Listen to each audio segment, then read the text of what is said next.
Romantic Killer has a fun premise. You have this wizard showing up out of nowhere and trying to force our main girl Anzu into a whole bunch of cliche romantic encounters like this one, and Anzu, not wanting to be manipulated into a relationship, decides that she is going to intentionally cockblock herself out of spite. This is hilarious at first, but at some point, it just becomes a normal reverse harem anime. All of these rom-com and shoujo tropes that it's trying to subvert become an unironic part of the show. And yes, I know that technically this was published in Shonen Jump Plus, so that makes it based off a shonen manga, but let's be real, there's no way boys would be more interested in this show than girls based on the content alone. Anyway, harem anime, both standard and reverse, they require an equilibrium between all the characters in the harem to exist. If a guy and a girl ran off together, then suddenly the harem collapses. So how do they maintain this equilibrium? Well, in a standard harem, the male protagonist is too shy or too indecisive to pick among the girls, or the main girl is just super tsundere. In reverse harems, from what few I've seen, the main girl just kind of friend zones everyone, and the guys just fall in love with her personality, so they're not going to run off with anyone else. The simple fact that Anzu here isn't getting into a relationship is not anything new, and in fact, it's kind of necessary for a reverse harem to exist. In Romantic Killer, this is just intentional rather than unintentional, or at least that's the pretense. I was hoping the show would be more like Kaguya-sama, where each encounter with an ikemen would be some sort of constantly escalating back and forth between Anzu and the wizard Lily, but instead Anzu just kind of resists at first, and then just kind of gets along with everyone to the point that she actually wants them in her life. Okay, now let's talk about a few things that I really like about this show. First, these Otome Game 3D characters were hilarious, and I think anyone watching the show would agree. The other thing I really liked, and that probably only I ever cared about, was Anzu's house.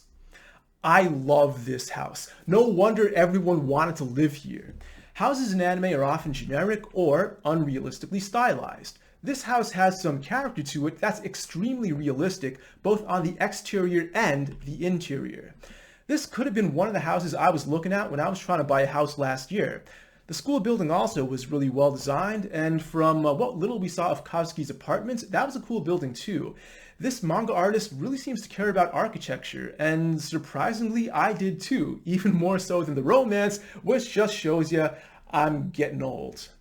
Now here's where I normally do a best girl ranking, but because this is a reverse harem anime, I gotta do a best guy ranking instead. Now I, as most heterosexual men, am legitimately clueless about judging male attractiveness from a female perspective.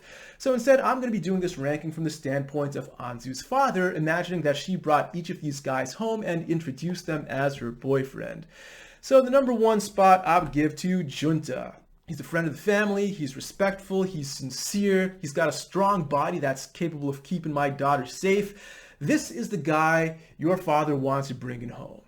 Number two, I would give to Kazuki. Now, I'm concerned about his psychological issues, but on the bright side, that means he's not going to cheat despite all these women throwing themselves at his feet.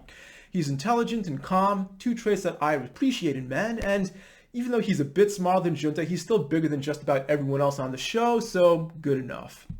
Number three, I'm giving to Hijiri. On one hand, he's rich. That's gotta count for a lot, I admit. But on the other hand, he didn't earn that money himself. His parents did. And rich kids are some of the worst people on the planet. To his credit, Hijiri developed some self-awareness and is working to improve, but I'd want to see more progress before giving him the green light. He also looks kind of girly and frail, but he's still in high school, so he could grow up a bit. And if we're going to do a fourth spot, I would have to give it to Ryuya, although he honestly has nothing going for him. Okay, the Japanese level in the show was pretty easy, as are most shows that are set in a high school setting with no sort of supernatural events going on.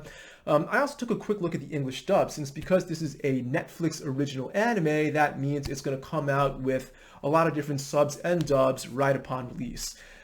The dub seemed fine from what I saw, but some of the translation can be kind of awkward, which is par for the course. It's why you want to watch it in Japanese in the first place if you can.